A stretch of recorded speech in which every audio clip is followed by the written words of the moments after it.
नमस्कार। Money nine की खास पेशकश इकोनॉमिकम में आप सभी का स्वागत है।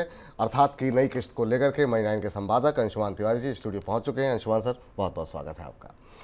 अंशुमान सर से अर्थात पर चर्चा करें इससे पहले आपको बताते हैं कि इकोनॉमिकम आगे कैसे बढ़ेगा। सबसे पहले होगा अर्थात पर हम बातचीत करेंगे, फिर आपके सवालों के जवाब लिए जाएंगे, इसके बाद इनकम की बात होगी और अंत में अंशुमान सर से पूछेंगे कि कौन सी किताब पढ़ी जाए या फिर कौन सी वेब सीरीज देखी जाए। इकोनॉमिकम का आज का विषय काफ़ी रोचक है। बीते एक महीने से ज़्यादा समय से हम भारतीय अर्थव्यवस्था पर चर्चा कर रहे हैं। अब बजट आ गया है और वक्त आ गया है कि हम दुनिया का रुख करें। बीते एक महीने में वैश्विक स्तर पर कई बड़े बदलाव भी हुए हैं। मुख्य सुर्खियां चीन और यूरोप के झगड़े को लेकर के हैं, लेकिन इसके अलावा व्यापार का एक बड़ा रास्ता भी खुल गया है और इस रास्ते का रिश्ता घोड़ों से है। जी हाँ, ये रास्ता कौन सा है और यहाँ पर घोड़ों की कहानी क्या है सर, इसी बात से आज के अर्थात की शुरुआत करते हैं। हाँ, अर्थात में आपका स्वागत है। जैसा विपुल जी ने बताया कि लगभग पिछले एक महीने से एक महीने से अधिक समय से हम लगातार भारतीय अर्थव्यवस्था के अलग अलग हिस्सों पर आपको उनके विश्लेषण और उनके भीतर की जानकारी बता रहे थे। और पिछले इकोनॉमिकम के सारे एपिसोड को हमेशा आपका प्यार मिलता है, स्नेह मिलता है, आशीर्वाद मिलता है, सुझाव मिलते हैं। और इन एपिसोड्स को भी जो सराहना मिली रोजगार को लेकर, मोनोपोली को लेकर, वो काफ़ी उत्साहवर्धक थी हमारे लिए। हाँ, इस बार हम थोड़ा विश्व की तरफ मुड़ते हैं, क्योंकि लंबे समय से दुनिया में कई सारी बड़ी गतिविधियां ऐसी हुई हैं जिनसे दुनिया में व्यापारिक भूगोल में बदलाव हो रहा है। अमेरिका ने चीन से आने वाले सामानों पर एंटी डंपिंग ड्यूटी लगाई और इंपोर्ट महंगे किए। यूरोप ने चीन पर सख्ती शुरू की। एक तरह से अमेरिका और यूरोप मिलकर चीन के खिलाफ एक व्यापार युद्ध शुरू कर रहे हैं। ये सुर्खी है, ये बड़ी हेडलाइन है।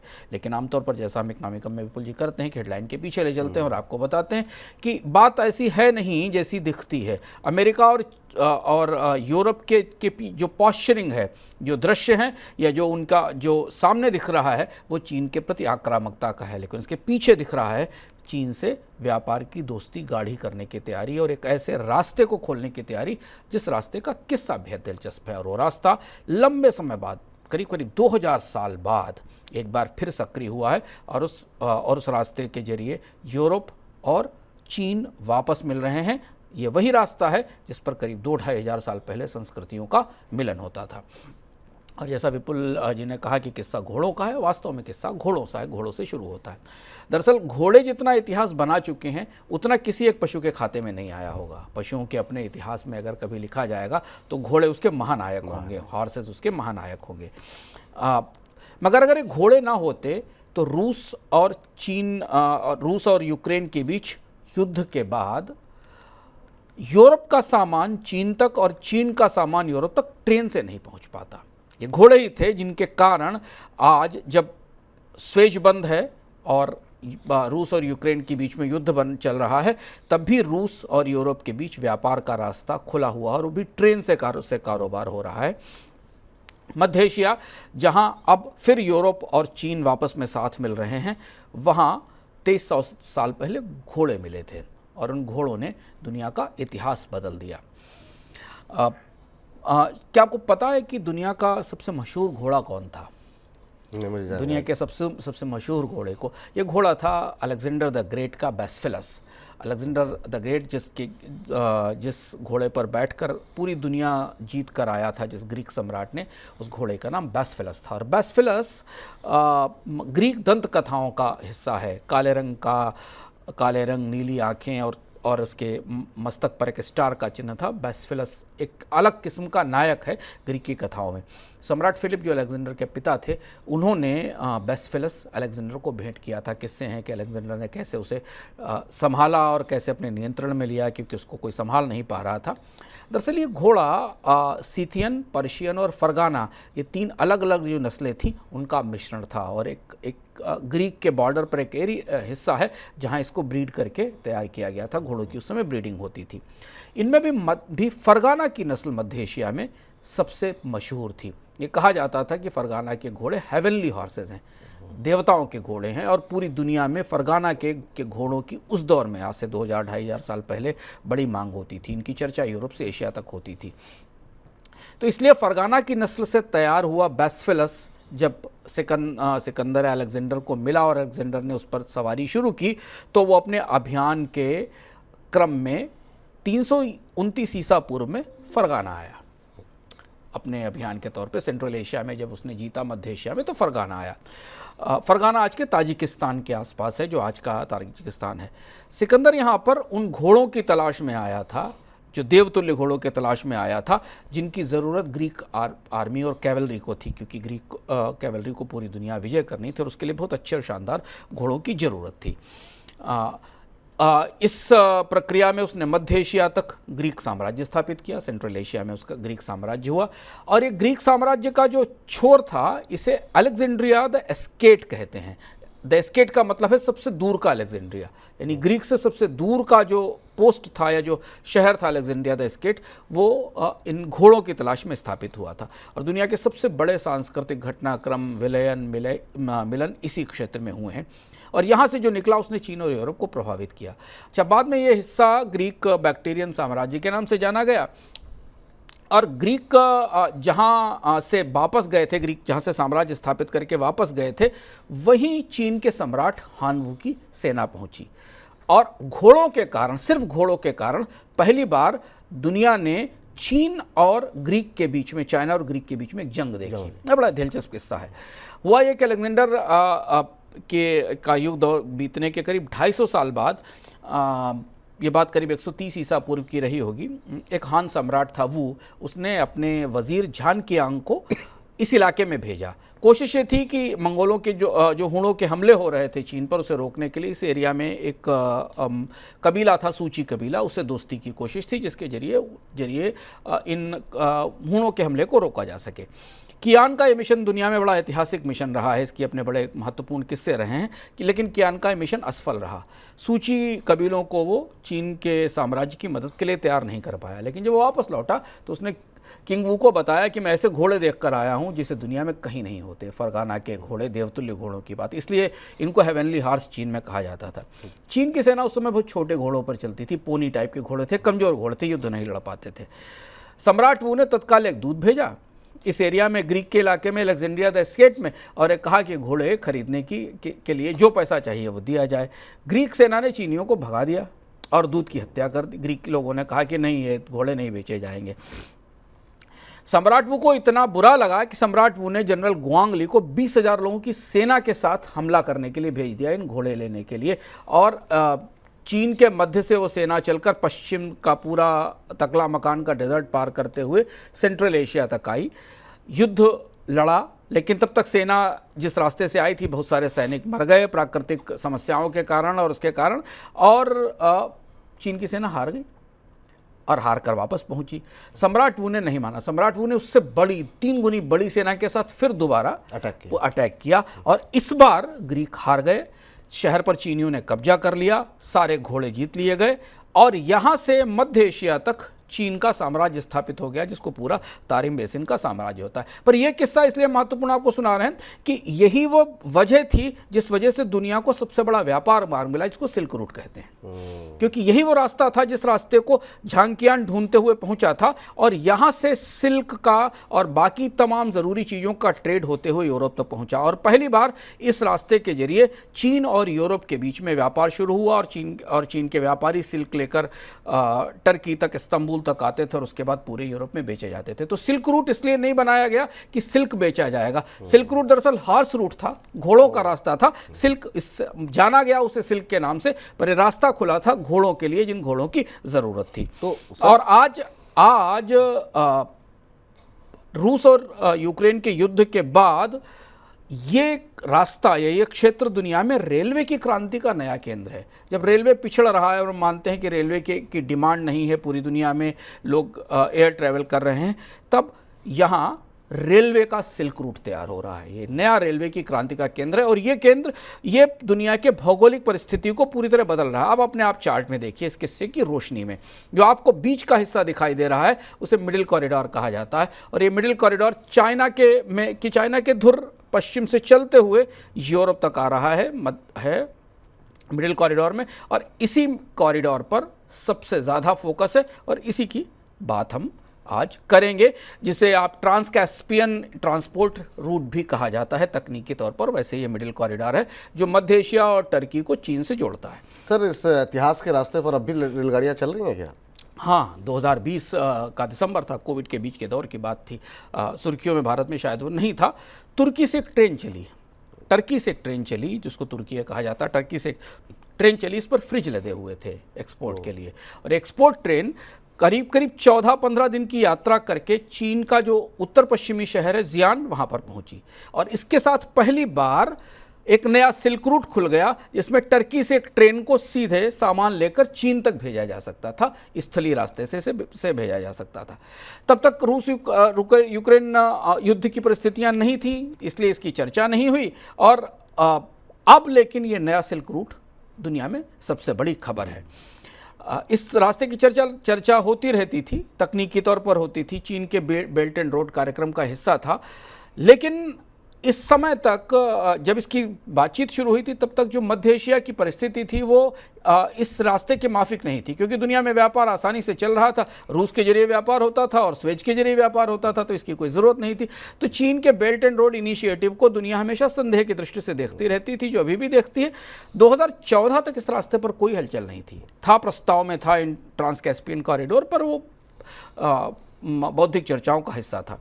2014 में पहली बार ट्रांस कजाकिस्तान का रेल मार्ग खुला, इसलिए हम कह रहे हैं कि रेलवे क्रांति हुई। मध्य एशिया में ट्रांस कजाकिस्तान का रेल मार्ग खुला, जिसमें कजाकिस्तान से को ट्रेन के जरिए पार किया जा सकता था। इसके बाद 2017 के आसपास एक बहुत बड़ी रेल परियोजना इस एरिया में सफल हुई, जिसमें काकेशस की जो पर्वत है उसके आर पार बाकू, तिब्लिसी और कार्स के बीच में एक ट्रेन रूट बना दिया गया है। और इन दोनों के जोड़ने के बाद टर्की से ट्रेन सीधे चीन पहुंचने लगी, जो कि चीन लेके आई थी। 2020 में एक ट्रेन तुर्की में पहुंची थी। उस वक्त तक भी विपुल जी इस रास्ते को प्रतीकात्मक शुरुआत माना गया था कि प्रतीकात्मक शुरुआत है, इसको बना के रख लिया जाए, इसकी ज़रूरत शायद कभी नहीं पड़ेगी। लेकिन एक ही साल बाद ये परिस्थिति आ गई कि इस रास्ते की ज़रूरत पड़ने लगी, और अब यहाँ बहुत सारी गतिविधियाँ दिख रही हैं। लेकिन आखिर में इस रास्ते की अहमियत इतनी बढ़ी क्यों सर? तो आज वजह क्या है? रूस यूक्रेन युद्ध ने पूरा नक्शा पलट दिया। रूस यूक्रेन युद्ध ने पूरी दुनिया के कारोबार का नक्शा पलट दिया। हम आपको बराबर इसमें अलग अलग तरह से बताते रहे। रूस यूरोप से दूर हो गया, क्योंकि प्रतिबंध के कारण रूस से सारा कारोबार बंद हो गया। इससे पहले तक चीन और यूरोप के बीच में ज़मीनी कारोबार होता था। ऐसा नहीं था कि चीन और यूरोप के बीच में ज़मीनी कारोबार नहीं था। दरअसल चीन और यूरोप के बीच में ज़मीनी कारोबार को ही वरीयता दी जाती थी, क्योंकि चीन से आज भी सामान यूरोप तक भेजने का सफ़र बहुत लंबा है। चीन से लेकर चाइना सी से लेकर हिंद महासागर से होते हुए, स्वेज होते हुए यूरोप सामान भेजना होता है। जबकि जर्मनी और फ्रांस जैसे देशों को सामान पहुँचाने के लिए ज़्यादा आसान रास्ता है कि चीन से रूस होते हुए लैंड रूट के जरिए वो सामान ज़मीन के जरिए पहुंचा दिया जाए। और ऐसा होता था, इसको नॉर्दर्न रूट कहा जाता था, जो हमने आपको मैप में दिखाया था। उसमें आपको दोबारा देख सकते हैं, जो हमने पहले देखा था। जिस नॉर्दर्न रूट को, तो जो नॉर्दर्न रूट था, जहां से रूस चीन से लेकर रूस तक व्यापार होता था, जो नॉर्दर्न कॉरिडोर आपको दिखाई दे रहा है ऊपर, जिस पर नॉर्दर्न कॉरिडोर लिखा है, ये वो रास्ता था जो रूस यूक्रेन युद्ध से पहले सक्रिय था। चीन से चलने वाले सामान ट्रेन के जरिए या सड़कों के जरिए यूरोप तक पहुंच जाते थे, जर्मनी तक, और बल्कि और ऊपर उत्तरी यूरोप तक पहुंच जाते थे, और वहां से स्पेन तक चले आते थे। जबकि नीचे वाला रास्ता काफ़ी लंबा था, जिसके बारे में हमने आपको बताया। चीन की उत्तरी सीमा से ट्रेन चलती थी, जो बेलारूस तक जाती थी, और बेलारूस में सामान उतार दिया जाता था और वो यूरोप चला जाता था। यह परिस्थिति 2020-21 तक आसानी से चलती रही, जब रूस और यूरोप के संबंध अच्छे थे और प्रतिबंध नहीं थे। लेकिन युद्ध के प्रतिबंध आए तो यह रास्ता पूरी तरह बंद हो गया। अब कोई भी कारोबार स्थलीय रास्ते के जरिए चीन से रूस के जरिए नहीं हो रहा, और यूरोप को सामानों की सप्लाई में बड़ी समस्या आई। महंगाई यूरोप में जो आई, उसकी बड़ी वजह थी कि चीन से आने वाला सामान पहुंचे कैसे, क्योंकि उसको लाने का रास्ता दूसरा था। अब यूरोप को रूस से अलग एक नया रास्ता चाहिए था चीन से कारोबार के लिए, जिससे चीन का से सामान मंगाया जा सके। और इस समय इस Trans Caspian International Transport Route की याद आई, जो तैयार था, बना हुआ था, टनल्स बनी थी, ट्रेनें चल रही थी, प्रायोगिक तौर पर चलाई जा रही थी। इसको पिछले 1-1.5 साल में बहुत तेज़ी से सक्रिय किया गया। ये किस्म का मल्टी मोडल व्यापार मार्ग है, जिसमें कुछ छोटे पत्तन भी शामिल हैं, कैस्पियन के आसपास सड़कें हैं और रेलवे भी है, पर मुख्य रूप से ये रेलवे और सड़कों का नेटवर्क है। बीते साल जो आंकड़े हमें मिले वर्ल्ड बैंक से, उसके हिसाब से बीते साल इस रूट से कारोबार इतना तेज हुआ है कि करीब 23 लाख टन कार्गो पार हुआ है रूस, चाइना और यूरोप के बीच में, सिर्फ इसी रास्ते से। वर्ल्ड बैंक की भी ताज़ा रिपोर्ट आई जिसके संदर्भ में हमने इस पर चर्चा शुरू की। वो ये था कि 2030 तक करीब 1 करोड़ टन कार्गो इस यात्रा से जाने लगेगा, इस रास्ते से जाने लगेगा, यानी समुद्री रास्ते से भी नहीं जाएगा और रूस के रास्ते से भी उसे नहीं भेजा जाएगा। इसलिए यूरोपियन यूनियन ने पिछले साल अपने बजट में इस रास्ते पर खर्च के लिए 10 बिलियन यूरो मंजूर किए हैं, जिसमें यूरोप अपने नेटवर्क्स को बेहतर करके इस जो मिडिल कॉरिडोर है, जो Trans Caspian International Trade Route है, इसे जोड़ेगा। ईयू ने 2022 जुलाई में एक एग्रीमेंट भी किया है जिसमें कैस्पियन के जरिए गैस की सप्लाई भी की जाएगी।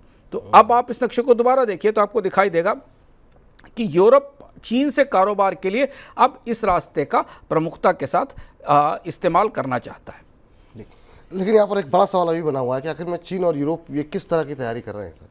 सबसे नई तैयारी हुई पिछले साल मई में जियान में, जहाँ पर ये ट्रेन पहुँची थी टर्की से रेफ्रिजरेटर लेकर, जियान शहर में एक मीटिंग हुई थी और इस मीटिंग में चीन के राष्ट्रपति शी जिनपिंग भी गए थे। ये चाइना सेंट्रल एशिया समिट था। इसे चीन के डिप्लोमेटिक सर्कल्स में और चीन ने आधिकारिक रूप से पिछले साल की सबसे बड़ी कूटनीतिक घटना है, सबसे बड़ा कूटनीतिक घटनाक्रम कहा था। इस समय तक ये स्पष्ट हो गया था कि कजाकिस्तान और ताजिकिस्तान के जरिए, इस रास्ते के जरिए कारोबार में बढ़ोतरी होने लगी है। चीन और यूरोप के बीच में अब ट्रेनें चलने लगी हैं, सामान आने जाने लगा है, क्योंकि नार्दर्न रूट के जरिए अब कारोबार तब तक करीब 34 से 35% घट चुका था युद्ध के कारण। मानिए जो बेलारूस के जरिए कारोबार होता था वो रुक गया था। इस बैठक में चीन ने पहली बार एक बड़ी पहल की। चीन ने इसमें अजरबैजान, जॉर्जिया, कजाकिस्तान और तुर्कियों को मिलाकर इस रूट के लिए एक सेंट्रलाइज कस्टम टैरिफ व्यवस्था का प्रस्ताव किया। यह व्यवस्था अगले 1 साल के अंदर तैयार हो जाएगी, यानी इन देशों के बीच कारोबार के लिए एक कॉमन टैरिफ एरिया डेवलप किया जाएगा, ताकि अलग अलग सीमा शुल्क दरें न रहें और चीन से चलने वाला सामान यूरोप के बाजार तक पहुँच सके। मजबूरी यह है कि यूरोप के पास अब कोई विकल्प नहीं, उसे चीन का सामान चाहिए। स्वेज के जरिए सामान को लाने में लंबा समय भी लगता है और लागत भी ज़्यादा है, और रूस के जरिए सामान आ नहीं सकता। तो इसलिए ये रास्ता अब इस समय यूरोप का नूरे नज़र है। ये रास्ता यूरोप के आंखों में बसा हुआ है। हुआ ये है कि हम जब विशेषज्ञों से बात कर रहे थे, पिछले 1 साल के भीतर European bank for construction and development, ADB, world bank, दुनिया की जितनी बड़ी वित्तीय संस्थाएं हैं, उन्होंने मध्य एशिया को अपना केंद्र बना लिया है। कजाकिस्तान, जॉर्जिया और टर्की के आस से लेकर चीन तक इस पूरे रास्ते में नई परियोजनाएं, नए निवेश और नए तरीके के कारोबार शुरू करने की तैयारी की जा रही है, क्योंकि ऐसा लग रहा है कि रूस पर निर्भरता खत्म होने के बाद अब यूरोप को इसी रास्ते की तलाश देगी, और इसलिए यहाँ नया नया कर्ज देना शुरू किया है बैंकों ने इस एशिया में। मध्य एशिया का हिस्सा आमतौर पर बहुत चर्चा में नहीं रहता है, लेकिन अब मध्य एशिया में चर्चा भी है, निवेश भी है, यात्री भी बढ़ रहे हैं।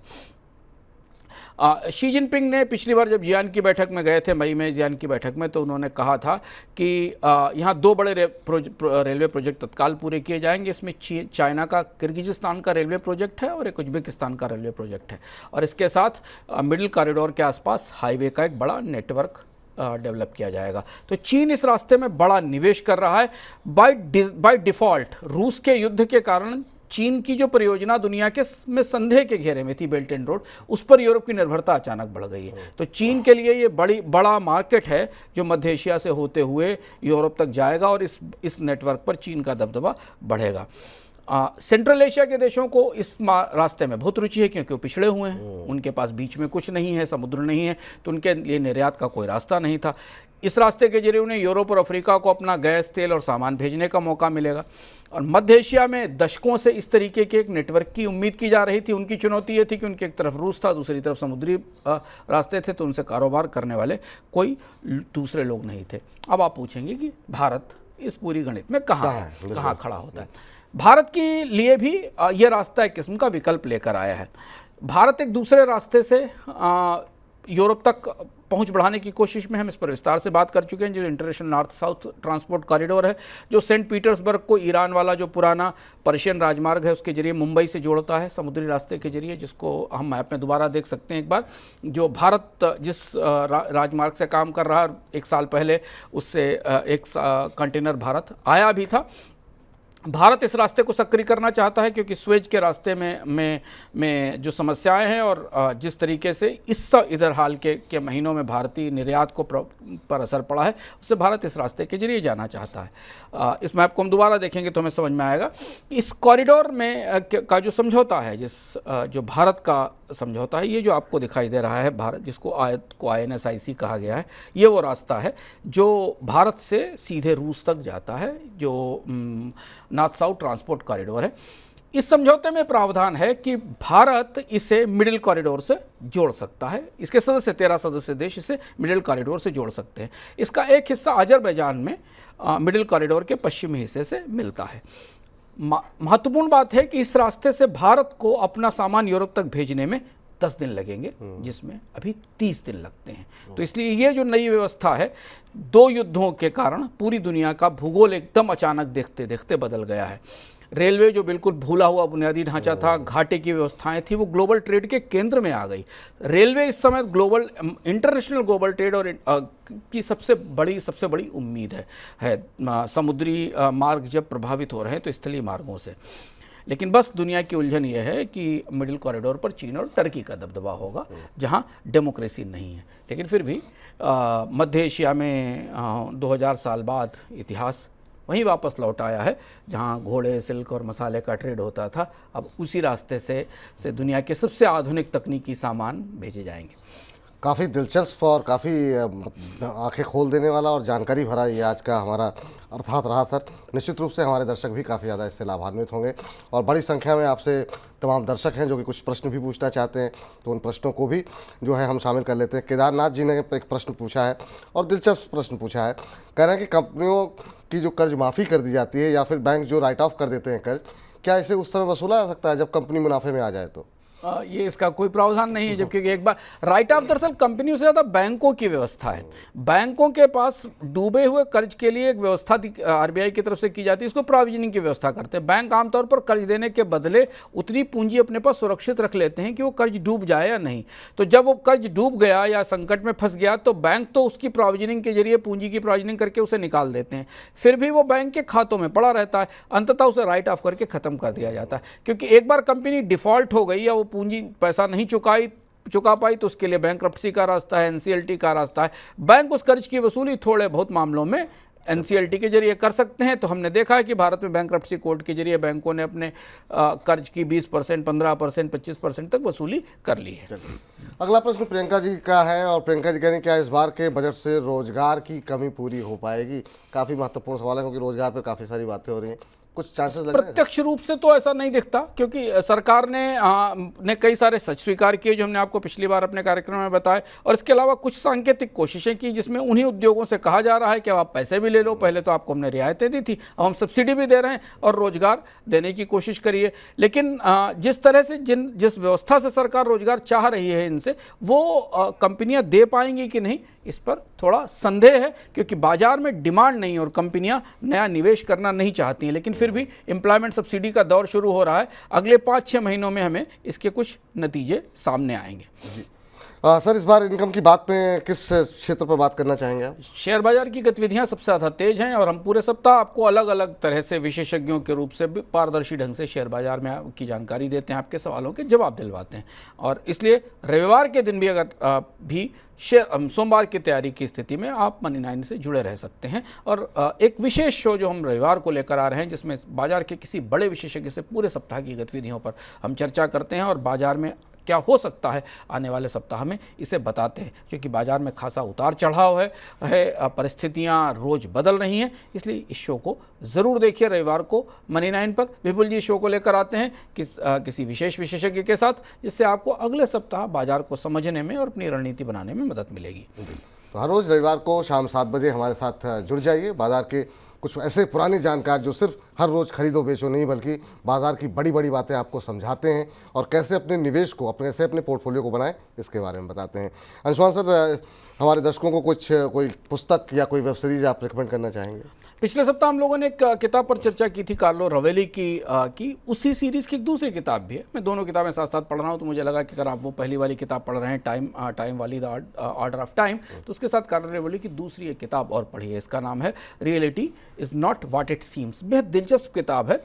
विज्ञान की दृष्टि से और विज्ञान के इतिहास की और कथाओं की दृष्टि से अरिस्टोटल से लेकर हिग्स बोसान तक पूरी दुनिया के बारे में शताब्दियों में लोगों की समझ कैसे बदली, विज्ञान के बारे में, स्पेस के बारे में, भौतिकी के बारे में, इसे बताने वाली बेहद दिलचस्प किताब है जो एक लंबे इतिहास में, विज्ञान के इतिहास में आपको ले जाती है बेहद दिलचस्प ढंग से। कार्लो रवेली की किताब है reality is not what it seems. अगर आप पढ़ना चाहें तो उसे पढ़ सकते हैं। जी अंशुमान सर, आज की आप इस चर्चा में जुड़े तमाम विषयों में बातचीत की, खासतौर से आज का अर्थात वो काफ़ी महत्वपूर्ण रहा और जिस तरीके से आपने उसका विश्लेषण किया, बहुत सारे दर्शकों को नई जानकारी मिलेगी। बहुत बहुत शुक्रिया, बहुत बहुत धन्यवाद आज की इस चर्चा में जुड़ने के लिए।